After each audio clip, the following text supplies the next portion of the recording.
ତୃତୀୟ ଅଧ୍ୟାୟ। ଅର୍ଜୁନ ଭଗବାନଙ୍କ ବଚନର ଅଭିପ୍ରାୟ ଠିକ୍ ଭାବରେ ବୁଝିପାରିଲେ ନାହିଁ। ଫଳରେ ଭଗବାନଙ୍କ ବଚନ ଅର୍ଜୁନଙ୍କୁ ମିଶ୍ରିତ ଭଳି ଜଣାପଡ଼ିଲା। ତେଣୁ ଭଗବାନଙ୍କ ଅଭିପ୍ରାୟ କ'ଣ ଏବଂ ସେ ଅର୍ଜୁନଙ୍କ କଲ୍ୟାଣ ନିମନ୍ତେ କେଉଁ ସାଧନାଟିକୁ ଶ୍ରେଷ୍ଠ ବୋଲି କହୁଛନ୍ତି, ଏହାକୁ ଭଗବାନଙ୍କ ଦ୍ୱାରା ସ୍ପଷ୍ଟ କରାଇବା ପାଇଁ ଅର୍ଜୁନ ନ୍ୟୁନତଃ 2ଟି ଶ୍ଲୋକରେ ତାଙ୍କୁ ପ୍ରଶ୍ନ କରୁଛନ୍ତି। ଅର୍ଜୁନ କହିଲେ, ହେ ଜନାର୍ଦ୍ଦନ, ଯଦି ଆପଣ କର୍ମ ଅପେକ୍ଷା ବୁଦ୍ଧି ଅର୍ଥାତ୍ ଜ୍ଞାନକୁ ଶ୍ରେଷ୍ଠ ମନେ କରନ୍ତି, ତେବେ ହେ କେଶବ, ମୋତେ ଘୋର କର୍ମରେ କାହିଁକି ନିୟୋଜିତ କରୁଛନ୍ତି? ଆପଣ ନିଜର ମିଶ୍ରିତ ବଚନ ଦ୍ୱାରା ମୋ ବୁଦ୍ଧିକୁ ମୋହିତ ପ୍ରାୟ କରୁଛନ୍ତି। ତେଣୁ ଆପଣ ସ୍ଥିର କରି ଗୋଟିଏ କଥା କୁହନ୍ତୁ, ଯାହାଦ୍ୱାରା ମୋର କଲ୍ୟାଣ ହେବ। ଅର୍ଜୁନ କହୁଛନ୍ତି ଯେ, ହେ କୃଷ୍ଣ, ଆପଣ ସମସ୍ତଙ୍କର ଅଭିଳାଷ ପୂର୍ଣ୍ଣ କରନ୍ତି, ତେଣୁ ମୋର ଅଭିଳାଷ ମଧ୍ୟ ଅବଶ୍ୟ ପୂରଣ କରିବେ। ମନୁଷ୍ୟ ଅନ୍ତଃକରଣର ଏକ ଦୁର୍ବଳତା ହେଲା, ସେ ପ୍ରଶ୍ନ କରି ଉତ୍ତମ ରୂପେ ମଧ୍ୟ ବକ୍ତାଙ୍କଠାରୁ ନିଜ ଭାବନା ଅର୍ଥାତ୍ ନିଜ ସିଦ୍ଧାନ୍ତର ସମର୍ଥନ ଆଶା କରେ। ବକ୍ତାଙ୍କ ନିର୍ଦ୍ଦେଶ ଅନୁକୂଳ ହେଉ ବା ପ୍ରତିକୂଳ ହେଉ, ତାହାକୁ ପାଳନ କରିବା ନିମନ୍ତେ ଦୃଢ଼ ନିଶ୍ଚୟ କରିବା ହିଁ ଶୂରବୀରତା ଏବଂ ଅନ୍ୟସବୁ ହେଉଛି ଦୁର୍ବଳତା ବା ଭୀରୁତା। ତେଣୁ ଏହାକୁ ନିଜ ସିଦ୍ଧାନ୍ତ ସମର୍ଥନର ଆଶାକୁ ଦୁର୍ବଳତା କୁହାଯାଇଛି। ଏହି ଦୁର୍ବଳତା ଯୋଗୁଁ ହିଁ ମନୁଷ୍ୟକୁ ପ୍ରତିକୂଳତା ସହିବାରେ କଠିନତା ଅନୁଭୂତ ହୁଏ। ସେ ପ୍ରତିକୂଳତା ସହି ନ ପାରିଲେ ଭଲପଣିଆର ବେଶ ଧାରଣ କରେ, ଅର୍ଥାତ୍ ଭଲପଣର ରୂପ ଧାରଣ କରି ମନ୍ଦ ଆସିଯାଏ। ଯେଉଁ ମନ୍ଦ ଭଲ ରୂପ ଧାରଣ କରି ଆସେ, ତାକୁ ତ୍ୟାଗ କରିବା ଅତି କଠିନ ହୁଏ। ଅର୍ଜୁନଙ୍କ ଠାରେ ମଧ୍ୟ ହିଂସା ତ୍ୟାଗ ରୂପକ ଭଲପଣିଆ ବେଶରେ କର୍ତ୍ତବ୍ୟ ତ୍ୟାଗ ରୂପକ ମନ୍ଦଗୁଣ ଆସିଛି। ତେଣୁ ସେ କର୍ତ୍ତବ୍ୟ କର୍ମ ଅପେକ୍ଷା ଜ୍ଞାନକୁ ଶ୍ରେଷ୍ଠ ଭାବୁଛନ୍ତି। ଏଥିପାଇଁ ସେଠାରେ ପ୍ରଶ୍ନ କରୁଛନ୍ତି ଯେ, ଯଦି ଆପଣ କର୍ମଠାରୁ ଜ୍ଞାନକୁ ଶ୍ରେଷ୍ଠ ମନେ କରନ୍ତି, ତେବେ ମୋତେ ଯୁଦ୍ଧ ରୂପକ ଘୋର କର୍ମରେ କାହିଁକି ନିୟୋଜିତ କରୁଛନ୍ତି?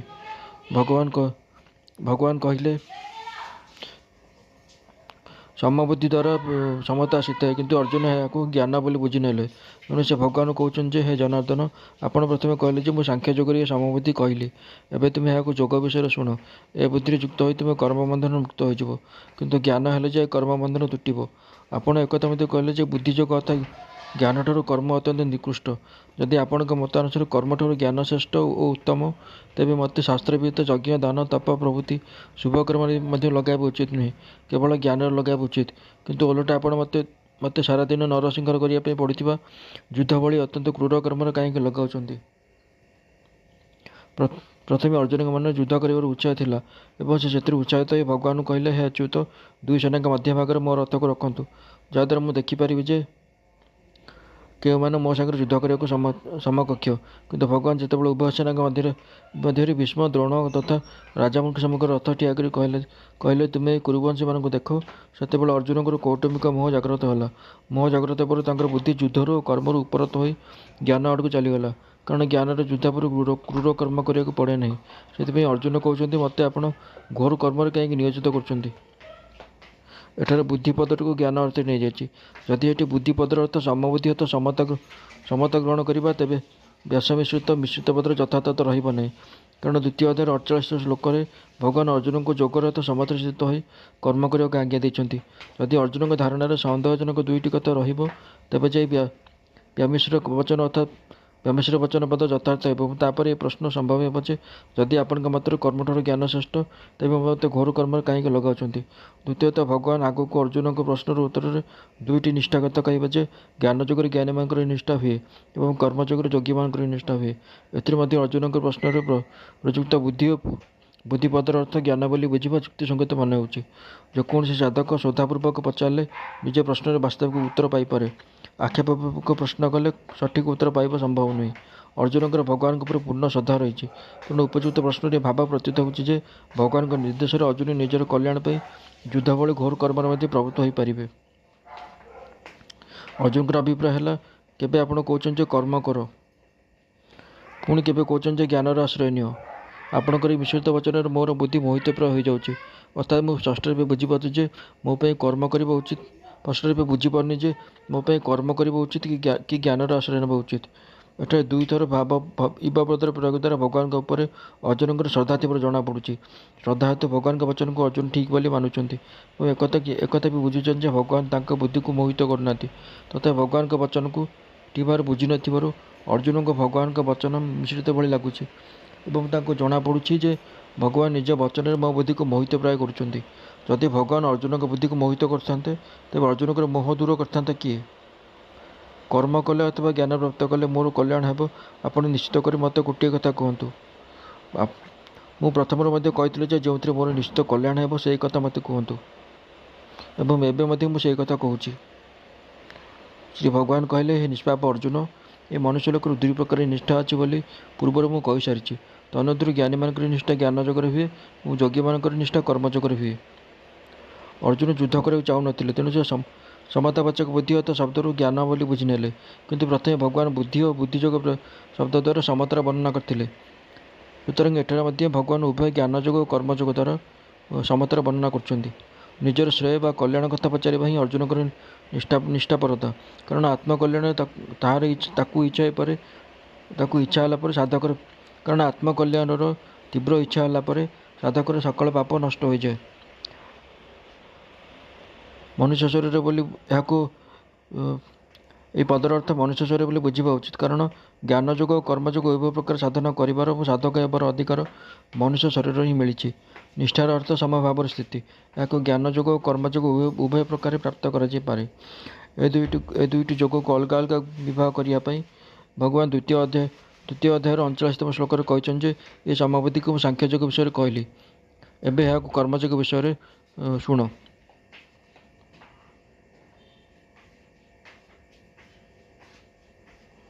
ମନୁଷ୍ୟ କର୍ମ ଆରମ୍ଭ ନ କଲେ ନିଷ୍କାମତା ଅନୁଭବ କରେ ନାହିଁ ଏବଂ କେବଳ କର୍ମ ତ୍ୟାଗ କରିଦେଲେ କି ସିଦ୍ଧି ପ୍ରାପ୍ତ ହୁଏ ନାହିଁ।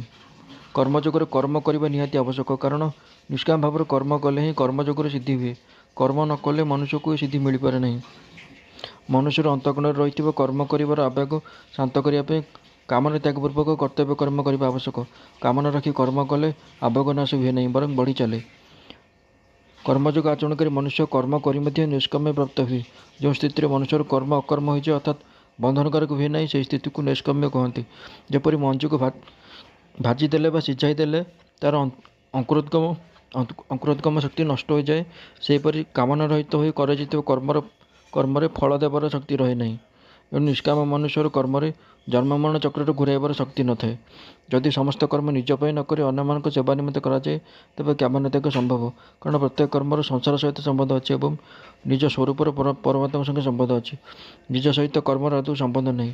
ନିଜ ପାଇଁ କର୍ମ କରୁଥିବା ପର୍ଯ୍ୟନ୍ତ କାମନା ତ୍ୟାଗ ହେବ ନାହିଁ ଏବଂ କାମନା ତ୍ୟାଗ ନ ହେବା ପର୍ଯ୍ୟନ୍ତ ନୈଷ୍କମ୍ୟ ପ୍ରାପ୍ତି ହେବ ନାହିଁ।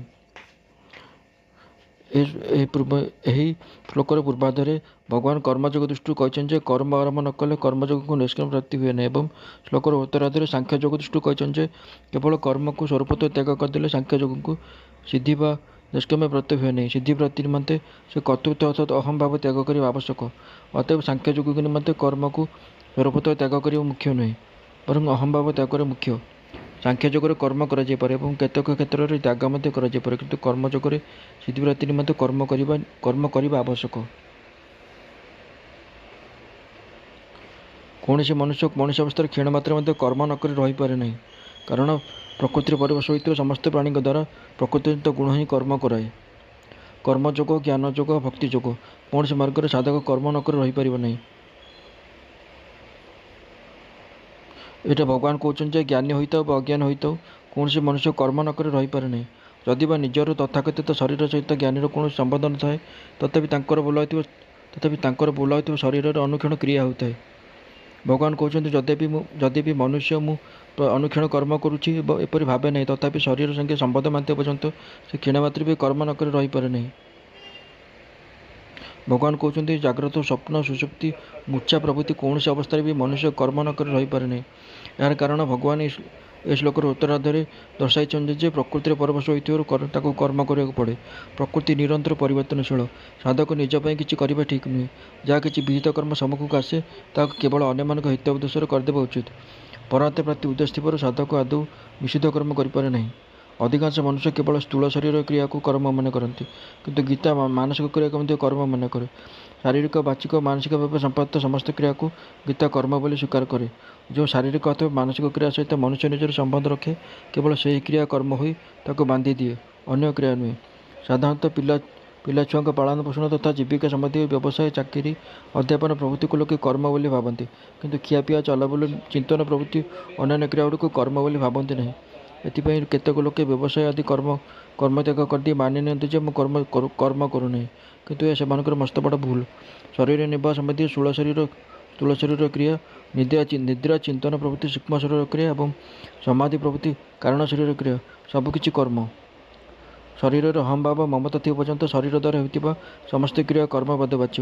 ଶରୀର ପ୍ରକୃତିର କାର୍ଯ୍ୟ ଏବଂ ପ୍ରକୃତି କେବେ ଅକ୍ରିୟ ନୁହେଁ। ସୁତରାଂ ମନୁଷ୍ୟ ପ୍ରବୃତ୍ତି ଅବସ୍ଥାରେ ଥାଉ ବା ନିବୃତ୍ତି ଅବସ୍ଥାରେ ଥାଉ, ଶରୀରରେ ଅହଂ ଭାବ ମମତା ରଖି କୌଣସି ମନୁଷ୍ୟ କୌଣସି ଅବସ୍ଥାରେ କ୍ଷୀଣ ମାତ୍ରେ ବି କର୍ମ ନ କରି ରହିପାରେ ନାହିଁ। ପ୍ରକୃତିଜନିତ ଗୁଣ ହିଁ ପ୍ରକୃତିର ପରବଶ ପ୍ରାଣୀମାନଙ୍କ ଦ୍ୱାରା କର୍ମ କରାଏ। ପରବଶ ହେବା ପରେ ପ୍ରକୃତିର ଗୁଣ ଦ୍ୱାରା କର୍ମ କରାଯାଏ, କାରଣ ପ୍ରକୃତି ଓ ତାହାର ଗୁଣ ନିରନ୍ତର କ୍ରିୟାଶୀଳ ଅଟେ। ଆତ୍ମା ସ୍ୱୟଂ ଅକ୍ରିୟ, ଅସଙ୍ଗ, ଅବିନାଶୀ, ନିର୍ବିକାର ତଥା ନିର୍ଲିପ୍ତ ହୋଇଥିଲେ ବି ଯେପର୍ଯ୍ୟନ୍ତ ସେ ପ୍ରକୃତି ଏବଂ ତାହାର କାର୍ଯ୍ୟରୁ ସୁଖ ଚାହେଁ, ସେ ଅର୍ଥାତ୍ ସ୍ଥୂଳ ସୂକ୍ଷ୍ମ କାରଣ ଶରୀର ମଧ୍ୟରୁ କୌଣସି ଶରୀର ସଙ୍ଗେ ନିଜର ସମ୍ବନ୍ଧ ଯୋଡ଼ି ତହିଁରୁ ସୁଖ ଚାହେଁ, ସେ ପର୍ଯ୍ୟନ୍ତ ସେ ପ୍ରକୃତିରେ ପରବଶ ରହେ। ଏହି ପରବଶ କଥା ଏଠାରେ ଏହି ଅବଶ୍ୟ ପଦରେ କୁହାଯାଇଛି। ନବମ ଅଧ୍ୟାୟର ଅଷ୍ଟମ ଶ୍ଲୋକରୁ ଅଷ୍ଟମ ଅଧ୍ୟାୟର 19ତମ ଶ୍ଲୋକରେ ମଧ୍ୟ ପ୍ରକୃତି ସଙ୍ଗେ ସମ୍ବନ୍ଧ ମାନିବା ଯୋଗୁଁ ପରବଶ ହୋଇଥିବା ଜୀବଙ୍କ ଦ୍ୱାରା କର୍ମ କରାଯିବା କଥା କୁହାଯାଇଛି। ସ୍ୱଭାବ ସୃଷ୍ଟି ହୁଏ ବୃତ୍ତିରୁ, ବୃତ୍ତି ସୃଷ୍ଟି ହୁଏ ଗୁଣରୁ ଏବଂ ଗୁଣ ଜାତ ହୁଏ ପ୍ରକୃତିରୁ। ଅତଏବ ସ୍ୱଭାବର ପରିବେଶ କୁହ, ଗୁଣର ପରିବେଶ କୁହ ବା ପ୍ରକୃତିର ପରିବେଶ କୁହ, ସବୁ ଏକା କଥା। ବସ୍ତୁତଃ ସବୁରି ମୂଳରେ ପ୍ରକୃତିଜନିତ ପଦାର୍ଥର ପରିବସ୍ଥା ଥାଏ। ଏ ପରିବସ୍ଥାରୁ ହିଁ ସମସ୍ତ ପରିବସ୍ଥା ସୃଷ୍ଟି ହୁଏ। ପ୍ରକୃତିଜନିତ ପଦାର୍ଥର ପରିବସ୍ଥାକୁ ହିଁ କେଉଁଠି କାଳର, କେଉଁଠି ସ୍ୱଭାବର, କେଉଁଠି କର୍ମର, ଆଉ କେଉଁଠି ଗୁଣର ପରିବସ୍ଥା ବୋଲି କୁହାଯାଇଛି। ତାତ୍ପର୍ଯ୍ୟ ହେଲା, ଏ ଜୀବ ପ୍ରକୃତି ଓ ତାର ସବୁ ଗୁଣରୁ ଅତୀତ ନ ହେବା ପର୍ଯ୍ୟନ୍ତ ଓ ପରମାର୍ଥ ପ୍ରାପ୍ତି ନ କଲା ପର୍ଯ୍ୟନ୍ତ ଗୁଣ, କାଳ, ସ୍ୱଭାବ ଆଦିର ଆବଶ୍ୟ ଅର୍ଥାତ୍ ପରବଶ ହୋଇ ରହେ।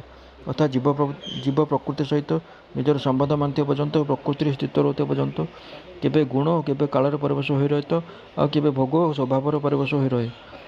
ଆଦୌ ସ୍ୱବଶତଃ ସ୍ୱତନ୍ତ୍ର ହୋଇ ରହେ ନାହିଁ।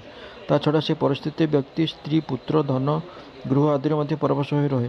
କିନ୍ତୁ ନିଜ ଗୁଣାତୀତ ସ୍ୱରୂପର ଅଥବା ପରମାର୍ଥ ତତ୍ତ୍ୱର ଅନୁଭବ କଲା ପରେ ତାହାର ଏହି ପରବଶତା ଆଉ ରହେ ନାହିଁ ଏବଂ ସେ ସ୍ୱତଃସିଦ୍ଧ ସ୍ୱତନ୍ତ୍ରତା ପ୍ରାପ୍ତ ହୁଏ। ଯେ କର୍ମେନ୍ଦ୍ରିୟମାନଙ୍କୁ ଅର୍ଥାତ୍ ସମସ୍ତ ଇନ୍ଦ୍ରିୟଙ୍କୁ ହଠାତ୍ପୂର୍ବକ ନିରୋଧ କରି ମନରେ ଇନ୍ଦ୍ରିୟଗଣଙ୍କ ବିଷୟ ଚିନ୍ତନ କରୁଥାଏ, ସେହି ମୂଢ଼ବୁଦ୍ଧିଯୁକ୍ତ ମନୁଷ୍ୟ ମିଥ୍ୟାଚାରୀ ବୋଲାଏ। କେବଳ ପଞ୍ଚ କର୍ମେନ୍ଦ୍ରିୟ ଅର୍ଥାତ୍ ବାକ୍, ପାଣି, ପାଦ, ବାୟୁ ଓ ଉପସ୍ଥ ନୁହେଁ, ବରଂ ପାଞ୍ଚ ଜ୍ଞାନେନ୍ଦ୍ରିୟ ଅର୍ଥାତ୍ ଶ୍ୱେତ, ତ୍ୱକ୍, ନେତ୍ର, ରଚନା ଓ ଘ୍ରାଣ ମଧ୍ୟ ଏହାର ଅନ୍ତର୍ଗତ। କାରଣ ଜ୍ଞାନେନ୍ଦ୍ରିୟ ବିନା କେବଳ କର୍ମେନ୍ଦ୍ରିୟ ଦ୍ୱାରା କର୍ମ ହୋଇପାରେ ନାହିଁ। ତା ଛଡ଼ା କେବଳ ହସ୍ତ, ପଦ ଆଦି କର୍ମେନ୍ଦ୍ରିୟଗୁଡ଼ିକ ସଂଯମ କରି ଚକ୍ଷୁ, କର୍ଣ୍ଣ ଆଦି ଜ୍ଞାନେନ୍ଦ୍ରିୟଗୁଡ଼ିକ ସଂଯମ ନ କଲେ ପୁନରପି ମିଥ୍ୟାଚାର ମଧ୍ୟ ସିଦ୍ଧ ହେଉନାହିଁ। ଗୀତାରେ ଜ୍ଞାନେନ୍ଦ୍ରିୟଗୁଡ଼ିକ କର୍ମେନ୍ଦ୍ରିୟଗୁଡ଼ିକର ଅନ୍ତର୍ଭୁକ୍ତ ବୋଲି ମାନି ନିଆଯାଇଛି। ତେଣୁ ଗୀତାରେ କର୍ମେନ୍ଦ୍ରିୟ ଶବ୍ଦ ରହିଛି କିନ୍ତୁ ଜ୍ଞାନେନ୍ଦ୍ରିୟ ଶବ୍ଦ ନାହିଁ। ପଞ୍ଚମ ଅଧ୍ୟାୟର ଶ୍ଲୋକରେ ଦେଖିବା ଶୁଣିବା ପ୍ରଭୃତି ଜ୍ଞାନେନ୍ଦ୍ରିୟ କ୍ରିୟାକୁ ମଧ୍ୟ କର୍ମେନ୍ଦ୍ରିୟ କ୍ରିୟା ସହିତ ସମ୍ମିଳିତ କରାଯାଇଛି। ଏଥିରେ ପ୍ରମାଣିତ ହେଉଛି ଯେ ଗୀତା ଜ୍ଞାନେନ୍ଦ୍ରିୟକୁ ମଧ୍ୟ କର୍ମେନ୍ଦ୍ରିୟ ମନେ କରେ। ଗୀତା ମନନ କ୍ରିୟାକୁ ମଧ୍ୟ କର୍ମ ମନେ କରେ। ତାତ୍ପର୍ଯ୍ୟ ହେଲା, ପ୍ରକୃତି କ୍ରିୟାଶୀଳ ହୋଇଥିବାରୁ ପ୍ରକୃତିର କାର୍ଯ୍ୟ ମଧ୍ୟ କ୍ରିୟାଶୀଳ।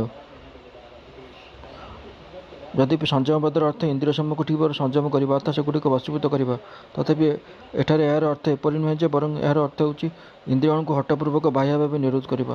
କାରଣ ଇନ୍ଦ୍ରିୟଗଣକୁ ବଶ କଲା ପରେ ତାହାକୁ ମିଥ୍ୟାଚାର କୁହାଯାଇ ନପାରେ। ମୂଢ଼ବୁଦ୍ଧିଯୁକ୍ତ ଅର୍ଥାତ୍ ସତ୍ ଅସତ୍ ବିବେକଶୂନ୍ୟ ମନୁଷ୍ୟ ବାହ୍ୟ ଭାବରେ ଇନ୍ଦ୍ରିୟ ସମୂହର କ୍ରିୟାକୁ ହଠପୂର୍ବକ ରୋକିଦିଏ ସତ, କିନ୍ତୁ ମନରେ ଇନ୍ଦ୍ରିୟଗଣଙ୍କ ବିଷୟ ଚିନ୍ତନ କରୁଥାଏ ଏବଂ ସେ ସ୍ଥିତିକୁ କ୍ରିୟାରହିତ ବୋଲି ବୁଝି ନିଏ। ତେଣୁ ସେ ମିଥ୍ୟାଚାରୀ ବୋଲାଏ। ଯଦ୍ୟପି ସେ ଇନ୍ଦ୍ରିୟମାନଙ୍କ ବିଷୟକୁ ବାହ୍ୟ ଭାବେ ତ୍ୟାଗ କରି ମୁଁ କର୍ମ କରୁନାହିଁ ବୋଲି ବୁଝୁଛି, ତଥାପି ସେ ଏପରି ଅବସ୍ଥାରେ ବାସ୍ତବରେ କର୍ମରହିତ ହୋଇନାହିଁ। କାରଣ ବାହ୍ୟ ଭାବରେ କ୍ରିୟାରହିତ ପରି ଦେଖାଯାଉଥିଲେ ମଧ୍ୟ ଅହଙ୍କାର, ମମତା ଓ କାମନା ଯୋଗୁଁ ଆସକ୍ତିପୂର୍ବକ ବିଷୟ ଚିନ୍ତନ ରୂପକ ବିଷୟ ଭୋଗ ରୂପକ କର୍ମ ହେଉଥାଏ। ସାଂସାରିକ ଭୋଗକୁ ବାହ୍ୟ ଭାବରେ ଓ ମାନସିକ ଭାବେ ଉପଯୋଗ କରାଯାଇପାରେ। ଆସକ୍ତିପୂର୍ବକ ବାହ୍ୟ ଭାବରେ ଭୋଗ ଉପଭୋଗ କଲେ ଅନ୍ତଃକରଣରେ ଭୋଗର ଯେପରି ସଂସ୍କାର ପଡ଼େ, ଆସକ୍ତିପୂର୍ବକ ଭୋଗର ଚିନ୍ତନ କଲେ ମଧ୍ୟ ସେପରି ସଂସ୍କାର ପଡ଼େ।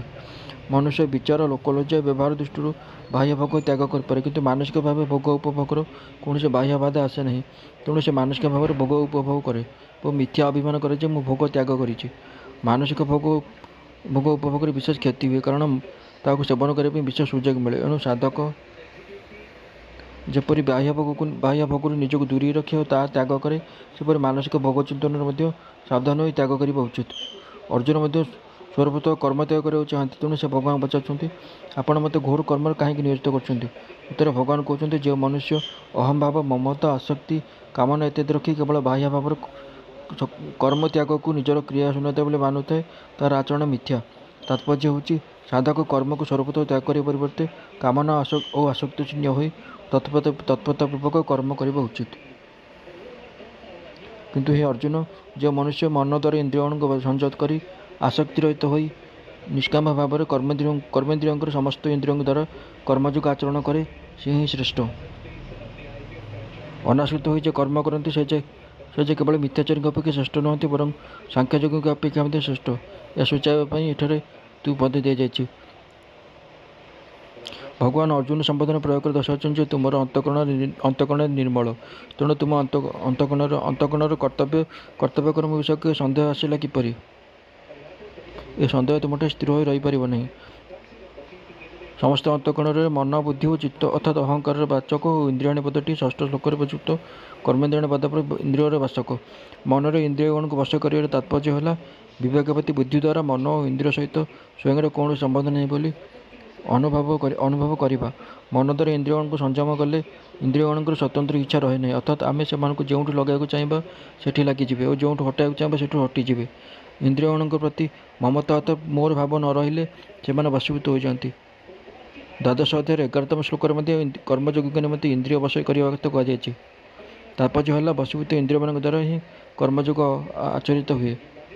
पूर्व श्लोक भगवान संयम पदर मिथ्याचार विषय इंद्रियों को हठापूर्वक रोकिया कथा कही।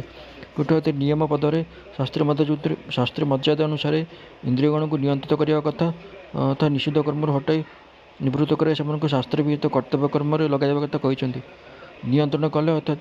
नियंत्रण कले इंद्रिय संयम चाहे चाहे हो जाए। दुईटी स्थान आसक्ति हुए, कर्म कर्मफल। आसक्ति ही समस्त दोष थाए, कर्मफल नुहे। आसक्ति थिले जोग सिद्धि हुए नहीं। आसक्ति त्याग कले जे जोग सिद्धि हुए। तेणु साधक कर्म त्याग नक से आसक्ति त्याग करवा उचित। आसक्ति रहित हो साधारणतः तत्परतापूर्वक कर्तव्य कर्म आचरण न कले कर्मर संबंध चिन्ह हो पार नहीं। साधक जितेबाला शरीर इंद्रिय मन बुद्धि को मोर अथवा मो पाई न माने केवल संसार और संसार पर मानव और संसार हित निमित्त तत्पर हो कर्तव्य कर्म आचरण कर से अनासक्त हो पार। जदि से निजप कौन से कर्म नक केवल अन्य हित निमंते सब कर्म करे तेज तार फलशक्ति स्वतः नष्ट हो जाए। कर्मेन्द्रिय द्वारा संपत्तित साधारण क्रिया ठार आरंभ कर चिंतन तथा समाधि पर्यंत समस्त क्रियार आम स्वरूप सहित कौन संबंध नहीं, किंतु स्वरूपत अनासक्त हो जीवात्मा निजे आसक्ति कर संसार संगे निजर संबंध जोड़े। कर्मयोगर वास्तविक महिमा आसक्ति रहित होबार ही निहित। आसक्ति रहित होबार अर्थ कर्मर कौन फल प्रति आकांक्षा न रखा, अर्थात से असंग हो। साधारण मनुष्य निज कामना सिद्धि निमित्त कौन कार्य प्रवृत्त हुए, किंतु साधक आसक्ति त्याग उद्देश्य कौन कार्य प्रवृत्त हुए। एपर साधक को एठार असक्त कहुई।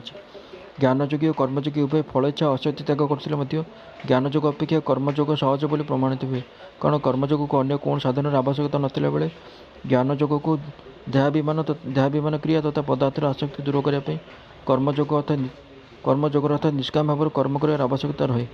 कर्मयोग आसक्ति त्याग मुख्य, याद्वारा कर्मयोग को समबुद्धि प्राप्त हुए। तेणु भगवान कहते कर्म त्याग कर आवश्यकता नहीं, पर अनासक्त हो कर्म करने आवश्यक। कर्म त्याग करने उचित व अनुचित ए दिग को देखापी गीतार सिद्धांत नुहे। गीता अनुसार कर्माशक्ति अर्थात दोष हो कर्मर आसक्ति दोषयुक्त हो त्याज्य अटे। कर्मयोगर कर्म शब्द अन्य हित हुए एवं जोग निजपाई हुए। अर्जुन कर्म को निजपाई मानुथिबारु युद्धारूपक कर्तव्य कर्म तांको घोर बल देखा जाउछि।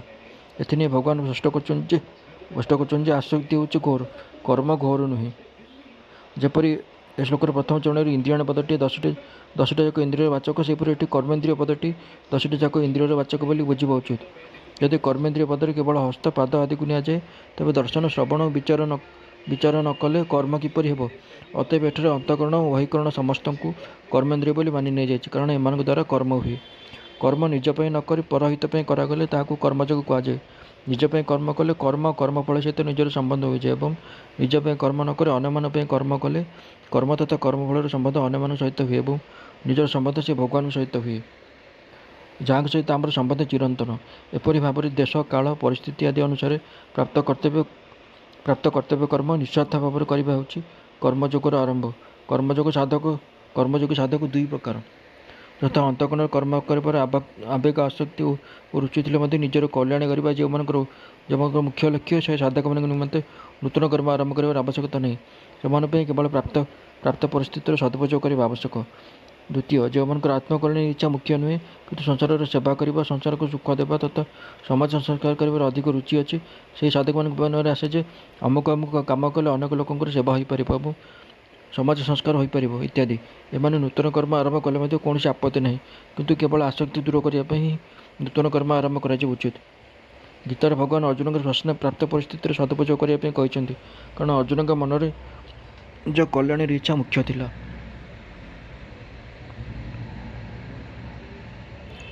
ସ୍ୱାର୍ଥ ଓ ଫଳାସକ୍ତି ତ୍ୟାଗ କରି ସମସ୍ତଙ୍କ ହିତ ପାଇଁ ଯିଏ କାର୍ଯ୍ୟ କରେ ସେ ଶ୍ରେଷ୍ଠ। ତା'ର ସମସ୍ତ କ୍ରିୟାର ପ୍ରଭାବ ସଂସାର ଆଡ଼କୁ ହେବାରୁ ତାଠାରେ ସ୍ୱତଃ ଅସଙ୍ଗତା ଆସିଯାଏ। ସାଧକର ଆତ୍ମକଲ୍ୟାଣୀ ଇଚ୍ଛା ଜାଗ୍ରତ ହେଲେ ସେ କର୍ମକୁ ସାଧନାରେ ବିଘ୍ନ ମନେକରି ସେଥିରେ ଉପରମ ହେବାକୁ ଚାହେଁ, କିନ୍ତୁ ପ୍ରକୃତରେ କର୍ମ କରିବା ଦୋଷାବହ ନୁହେଁ, ବରଂ ସେଥିରେ ସକାମ ଭାବ ରଖିବା ଦୋଷାବହ। ତେଣୁ ଭଗବାନ କହୁଛନ୍ତି, ବାହ୍ୟ ଭାବରେ ଇନ୍ଦ୍ରିୟ ସଂଯମ କରି ଭିତରେ ବିଷୟ ଚିନ୍ତନ କରୁଥିବା ମିଥ୍ୟାଚାରୀ ପୁରୁଷ ଅପେକ୍ଷା ଅନାସକ୍ତ ହୋଇ ଅନ୍ୟର ହିତ ନିମନ୍ତେ କର୍ମ କରୁଥିବା ବ୍ୟକ୍ତି ଶ୍ରେଷ୍ଠ। ବସ୍ତୁତଃ ମିଥ୍ୟାଚାରୀ ପୁରୁଷ ଅପେକ୍ଷା ସ୍ୱର୍ଗାଦି ପ୍ରାପ୍ତି ନିମନ୍ତେ ସକାମ ଭାବପୂର୍ବକ କର୍ମ ଆଚରଣକାରୀ ମଧ୍ୟ ଶ୍ରେଷ୍ଠ। ତାହେଲେ ଅନ୍ୟର କଲ୍ୟାଣ ନିମନ୍ତେ ନିଷ୍କାମ ଭାବେ କର୍ମ କରୁଥିବା କର୍ମଯୋଗୀ ଯେ ଶ୍ରେଷ୍ଠ, ଏଥିରେ ସନ୍ଦେହ କ'ଣ? ପଞ୍ଚମ ଅଧ୍ୟାୟରେ ଅର୍ଜୁନ ଯେତେବେଳେ ସନ୍ନ୍ୟାସ ଓ ଯୋଗ ମଧ୍ୟରେ ଶ୍ରେଷ୍ଠ କିଏ ବୋଲି ପ୍ରଶ୍ନ କଲେ, ସେତେବେଳେ ଉତ୍ତରରେ ଭଗବାନ ଉଭୟକୁ କଲ୍ୟାଣକାରୀ କହି କର୍ମ ସନ୍ନ୍ୟାସ ଅପେକ୍ଷା କର୍ମଯୋଗକୁ ଶ୍ରେଷ୍ଠ ବୋଲି କହିଲେ। ସେହି ଦୃଷ୍ଟିରୁ ଏଠାରେ ମଧ୍ୟ ସ୍ୱାର୍ଥଭାବ ତ୍ୟାଗ କରି ଅନ୍ୟର ହିତ ନିମନ୍ତେ କର୍ମ କରୁଥିବା କର୍ମଯୋଗୀଙ୍କୁ ଶ୍ରେଷ୍ଠ କୁହାଯାଇଛି।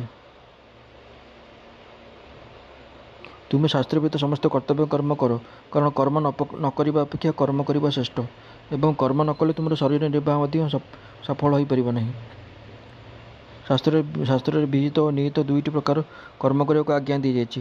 ବିହିତ କର୍ମର ଅର୍ଥ ସାଧାରଣ ରୂପରେ ଶାସ୍ତ୍ରଜ୍ଞାନ ରୂପକ କର୍ମ, ଯଥା ବ୍ରତ, ଉପବାସ, ଉପାସନା ଇତ୍ୟାଦି। ଉକ୍ତ ସମସ୍ତ ବିହିତ କର୍ମ ପୂର୍ଣ୍ଣ ରୂପେ ପାଳନ କରିବା ଜଣଙ୍କ ପକ୍ଷେ କଷ୍ଟକର, କିନ୍ତୁ ନିଷିଦ୍ଧ କର୍ମ ତ୍ୟାଗ କରିବା ସୁଗମ। ମିଛ କହିବା, ଚୋରି କରିବା, ହିଂସା କରିବା ଇତ୍ୟାଦି ନିଷିଦ୍ଧ କର୍ମ ତ୍ୟାଗ କଲେ ଯେତେ ଲାଭ, ବିହିତ କର୍ମ ନ କଲେ ସେତେ ଦୋଷ ନୁହେଁ। ନିଷିଦ୍ଧ କର୍ମ ବର୍ଜିତ ହୋଇଗଲେ ବିହିତ କର୍ମ ସ୍ୱତଃ ହେବାକୁ ଲାଗେ। ନିୟତ କର୍ମର ଅର୍ଥ ହେଲା ବର୍ଣ୍ଣ, ଆଶ୍ରମ, ସ୍ୱଭାବ ଓ ପରିସ୍ଥିତି ଅନୁସାରେ ପ୍ରାପ୍ତ କର୍ତ୍ତବ୍ୟ କର୍ମ, ଯଥା ଭୋଜନ କରିବା, ବ୍ୟବସାୟ କରିବା, ଘର ତୋଳିବା, ବାଟବଣା ପଥିକକୁ ବାଟ ଦେଖାଇବା ଇତ୍ୟାଦି। କର୍ମଯୋଗ ଦୃଷ୍ଟିରୁ ମଧ୍ୟ ବର୍ଣ୍ଣାନୁକୂଳ ଯେଉଁ ଶାସ୍ତ୍ରବିହିତ କର୍ତ୍ତବ୍ୟ କର୍ମ ପ୍ରାପ୍ତ ହୁଏ, ସେହି କର୍ମ ଘୋର ହୋଇଥାଉ ଏବଂ ସୌମ୍ୟ ହୋଇଥାଉ, ତାହା ନିୟତ କର୍ମ ଅଟେ।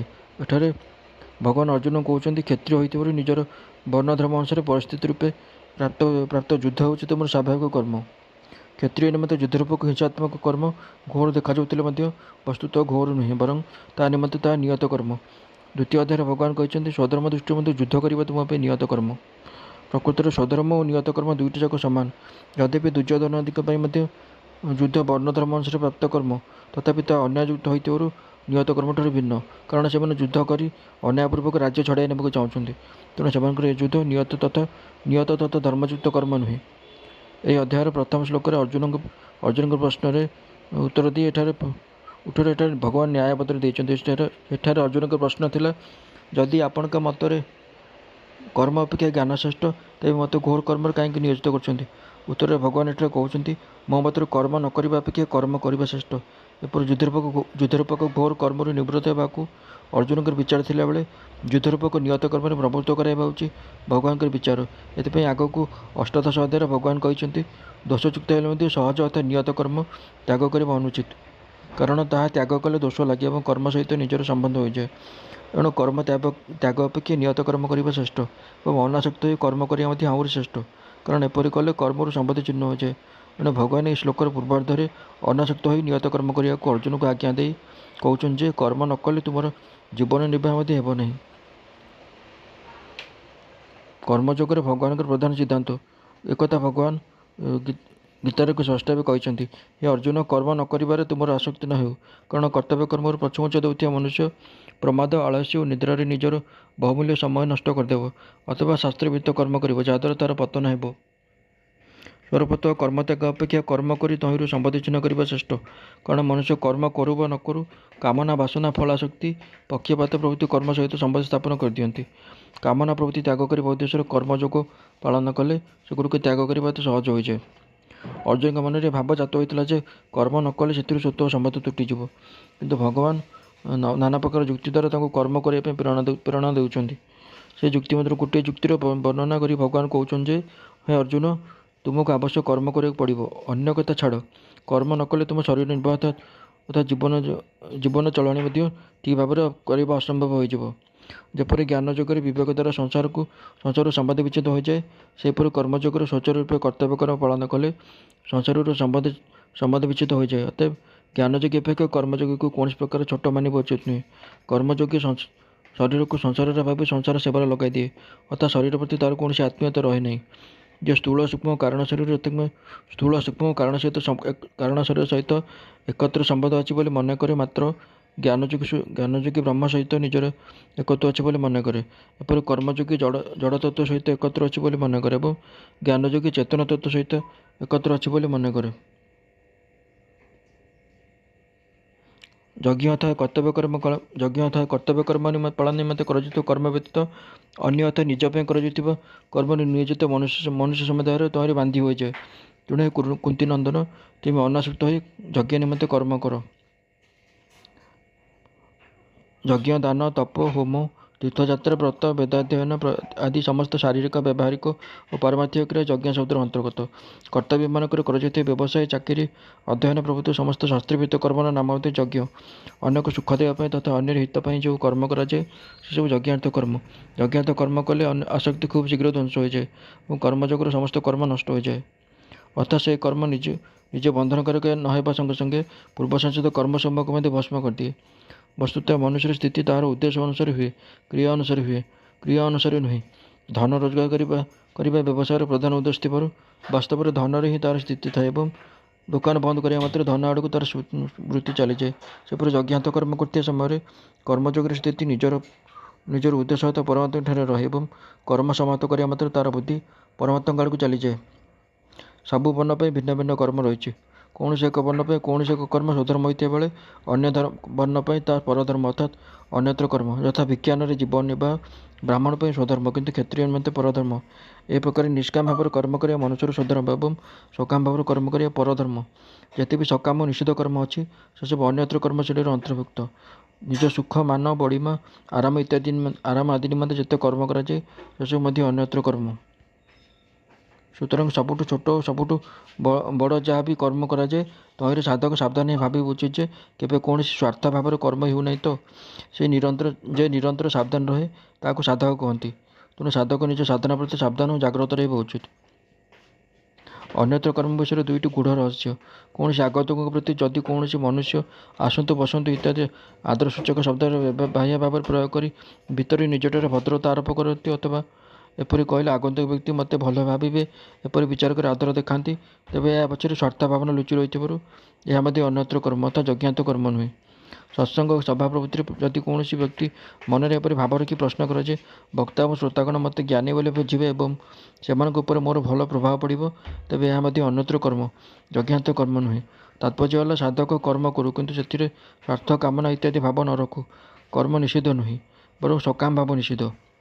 ସାଧକ ଭୋଗ ଓ ଐଶ୍ୱର୍ଯ୍ୟ ପ୍ରତି ଇଚ୍ଛାରେ କୌଣସି କର୍ମ କରିବା ଅନୁଚିତ, କାରଣ ଏପରି ଇଚ୍ଛାରେ ଭୋଗାସକ୍ତି ଓ କାମନା ରହୁଥିବାରୁ କର୍ମଯୋଗର ଆଚରଣ ହୋଇପାରେ ନାହିଁ। ନିର୍ବାହ ବୁଦ୍ଧିରେ କର୍ମ କଲେ ବି ସେଥିରେ ବଞ୍ଚିବାର କାମନା ରହିଥିବାରୁ ନିର୍ବାହ ବୃତ୍ତି ମଧ୍ୟ ତ୍ୟାଜ୍ୟ ଅଟେ। ସାଧକ କେବଳ ସାଧନ ବୃତ୍ତିରେ ପ୍ରତ୍ୟେକ କର୍ମ କରିବା ଉଚିତ। ଯେ ନିଜର ମୁକ୍ତି ନିମନ୍ତେ ମଧ୍ୟ କର୍ମ ନ କରେ ସେ ହିଁ ସାଧକ। ତାହାକୁ ହିଁ ଉତ୍ତମ ସାଧକ କୁହାଯାଏ। କାରଣ ଅନ୍ୟର ହିତ ନିମନ୍ତେ କର୍ମ କଲେ ଯାଇ ନିଜର ହିତ ହୁଏ, ନିଜ ପାଇଁ କର୍ମ କଲେ ହିତ ହୁଏ ନାହିଁ। ପରହିତରେ ହିଁ ନିଜର ହିତ ନିହିତ। ପରହିତଠାରୁ ନିଜ ହିତକୁ ଭିନ୍ନ ମନେ କରିବା ଭୁଲ। ତେଣୁ ଲୌକିକ ବା ଶାସ୍ତ୍ରୀୟ ଯାହା କିଛି କର୍ମ କରାଯାଏ ସେସବୁ କେବଳ ଲୋକହିତାର୍ଥେ ହିଁ ହେବା ଉଚିତ। ନିଜ ସୁଖ ପାଇଁ କରାଯାଇଥିବା କର୍ମ ତ ସ୍ୱଭାବତଃ ବନ୍ଧନକାରକ, ଏପରିକି ନିଜର ବ୍ୟକ୍ତିଗତ ହିତ ପାଇଁ କରାଯାଇଥିବା କର୍ମ ମଧ୍ୟ ବନ୍ଧନକାରକ। କେବଳ ନିଜ ହିତକୁ ଦୃଷ୍ଟି ରହିଲେ ବ୍ୟକ୍ତିତ୍ୱ ବଜାୟ ରହେ। ଅନ୍ୟ କଥା ଛାଡ଼, ଏପରିକି ଜପ, ଧ୍ୟାନ, ଚିନ୍ତନ ଓ ସମାଧି ମଧ୍ୟ କେବଳ ଲୋକହିତ ନିମନ୍ତେ କରିବା ଉଚିତ। ତାତ୍ପର୍ଯ୍ୟ ହେଲା ସ୍ଥୂଳ ସୂକ୍ଷ୍ମ କାରଣ ଶରୀରରେ ସମ୍ପାଦିତ ସମସ୍ତ କ୍ରିୟା ନିଜ ପାଇଁ ନ କରି ସଂସାର ନିମନ୍ତେ କରିବା ବିଧେୟ। କର୍ମ ସଂସାର ନିମନ୍ତେ ଉଦ୍ଦିଷ୍ଟ ଏବଂ ସଂସାରରୁ ସମ୍ବନ୍ଧ ବିଚ୍ଛେଦ ହେଲା ଯାଇ ପରମାତ୍ମାଙ୍କ ସଙ୍ଗେ ଯେଉଁ ଯୋଗ ହୁଏ ତାହା ନିଜ ନିମନ୍ତେ ଉଦ୍ଦିଷ୍ଟ। ଏହାର ନାମ କର୍ମଯୋଗ। ପ୍ରଧାନତଃ ମନୁଷ୍ୟର ହିଁ କର୍ତ୍ତବ୍ୟ କର୍ମ ତଥା ଯଜ୍ଞ କରିବାର ଅଧିକାର ଅଛି। ଆଗକୁ ସୃଷ୍ଟିଚକ୍ର ପ୍ରସଙ୍ଗରେ ମଧ୍ୟ ଭଗବାନ ଏହା ବର୍ଣ୍ଣନା କରିଛନ୍ତି। ପ୍ରାଣୀମାନଙ୍କର ହିତ କରିବା ଓ ସେମାନଙ୍କୁ ସୁଖ ଦେବା ଯାହାର ଉଦ୍ଦେଶ୍ୟ ତା ଦ୍ୱାରା ସ୍ୱତଃ କର୍ତ୍ତବ୍ୟ କର୍ମ ହୁଏ। ମନୁଷ୍ୟ ଯଦି ପରହିତ ନିମନ୍ତେ କର୍ମ ନ କରି କେବଳ ନିଜ ସୁଖ ପାଇଁ କର୍ମ କରେ ତେବେ ସେ ବାନ୍ଧି ହୋଇଯାଏ। ଆସକ୍ତି ସ୍ୱାର୍ଥ ଭାବରେ କର୍ମ କରିବା ହିଁ ବନ୍ଧନର କାରଣ। ଏସବୁ ନ ରହିଲେ ସ୍ୱତଃ ସମସ୍ତଙ୍କ ହିତ ଉଦ୍ଦେଶ୍ୟରେ କର୍ମ ହୁଏ। ଭାବ ଯୋଗୁଁ ବନ୍ଧନ ହୁଏ, କ୍ରିୟା ଯୋଗୁଁ ନୁହେଁ। ମନୁଷ୍ୟ କର୍ମରେ ବାନ୍ଧି ହୁଏ ନାହିଁ, ବରଂ କର୍ମରେ ରଖୁଥିବା ଆସକ୍ତି ସ୍ୱାର୍ଥ ଭାବରେ ହିଁ ବାନ୍ଧି ହୋଇଯାଏ। ଭଗବାନଙ୍କର କହିବାର ଉଦ୍ଦେଶ୍ୟ ହେଲା କର୍ମରେ ପଦାର୍ଥରେ ତଥା ଶରୀର, ମନ, ବୁଦ୍ଧି ପ୍ରଭୃତି କର୍ମ ସାମଗ୍ରୀ ଆସକ୍ତି ରହିଲେ ବନ୍ଧନ ହୁଏ। ମମତା ଆସକ୍ତି ଥିଲେ ଅକର୍ତ୍ତବ୍ୟ କର୍ମ ମଧ୍ୟ ସ୍ୱାଭାବିକ ଭାବରେ ଓ ସୁଚାରୁ ରୂପରେ ହୋଇପାରେ ନାହିଁ। ମମତା ଆସକ୍ତି ନ ରହିଲେ ପରହିତ ଲାଗି ସ୍ୱତଃ କର୍ତ୍ତବ୍ୟ କର୍ମ ଆଚରିତ ହୁଏ ଏବଂ ଯଦି କର୍ତ୍ତବ୍ୟ କର୍ମ ପ୍ରାପ୍ତ ହୋଇନଥାଏ ତେବେ ସ୍ୱତଃ ନିର୍ବିକଳ୍ପତାର ସ୍ୱରୂପତାର ସ୍ଥିତି ହୁଏ। ପରିଣାମ ସ୍ୱରୂପ ନିରନ୍ତର ସାଧନା ଚାଲୁ ରହେ, ଅସାଧନା କଦାପି ହୁଏ ନାହିଁ। ଆଳସ୍ୟ ଓ ପ୍ରମାଦ ଯୋଗୁଁ ନିୟତ କର୍ମ ତ୍ୟାଗ କରିବାକୁ ତାମସ ତ୍ୟାଗ କୁହାଯାଏ ଏବଂ ଏହାର ଫଳ ହେଉଛି ମୂଢ଼ତ୍ୱ ଅର୍ଥାତ୍ ମୂଢ଼ ଯୋନି ପ୍ରାପ୍ତି। ଦୁଃଖମାନଙ୍କରେ କର୍ମ ତ୍ୟାଗ କରିବାକୁ ରାଜସ ତ୍ୟାଗ କୁହାଯାଏ ଏବଂ ଏହାର ଫଳ ହେଉଛି ଦୁଃଖ। ତେଣୁ ଏଠାରେ ଭଗବାନ ଅର୍ଜୁନଙ୍କୁ କର୍ମ ତ୍ୟାଗ କରିବା ପାଇଁ ନ କହି ସ୍ୱାର୍ଥ, ମମତା, ଫଳାସକ୍ତି, କାମନା, ବାସନା ଓ ପକ୍ଷପାତିତା ପ୍ରଭୃତିରୁ ମୁକ୍ତ ହୋଇ ଶାସ୍ତ୍ରବିଧି ଅନୁସାରେ ସୁଚାରୁ ରୂପେ ଉତ୍ସାହପୂର୍ବକ କର୍ତ୍ତବ୍ୟ କର୍ମ କରିବାକୁ ଆଜ୍ଞା ଦେଇଛନ୍ତି, ଯାହାକି ସାତ୍ୱିକ ତ୍ୟାଗ ଅଟେ। ଆଗକୁ ଭଗବାନ କହିଛନ୍ତି, ମୋ ପାଇଁ କିଛି କରିବା ବାକି ନଥିଲେ ମଧ୍ୟ ମୁଁ ସାବଧାନ ହୋଇ କର୍ମ କରୁଛି। କର୍ତ୍ତବ୍ୟ କର୍ମ କରିବାରେ ଦୁଇଟି କାରଣରୁ ଶିଥିଳତା ଆସେ। ମନୁଷ୍ୟର ସ୍ୱଭାବ ହେଉଛି ଯେ ପ୍ରଥମେ ଫଳ ଇଚ୍ଛା ରଖି ପରେ କର୍ମରେ ପ୍ରବୃତ୍ତ ହୁଏ। ସେ ଯେତେବେଳେ ଦେଖେ ଯେ କର୍ମଯୋଗ ଅନୁସାରେ ଫଳ ଇଚ୍ଛା ରଖିବା ଅନୁଚିତ, ସେତେବେଳେ ସେ ଭାବେ ମୁଁ କର୍ମ କାହିଁକି କରିବି। କର୍ମ ଆରମ୍ଭ କଲା ପରେ ଯେତେବେଳେ ତାକୁ ଜଣାପଡ଼େ ଯେ ତାହାର ଫଳ ବିପରୀତ ହେବ, ସେତେବେଳେ ସେ ବିଚାର କରେ, ଭଲ କର୍ମ କରିବା ସତ୍ତ୍ୱେ ଯଦି ବିପରୀତ ଫଳ ମିଳିବ ତେବେ ମୁଁ କର୍ମ କାହିଁକି କରିବି। କର୍ମଯୋଗୀ କୌଣସି କାମନା କରେ ନାହିଁ କି କୌଣସି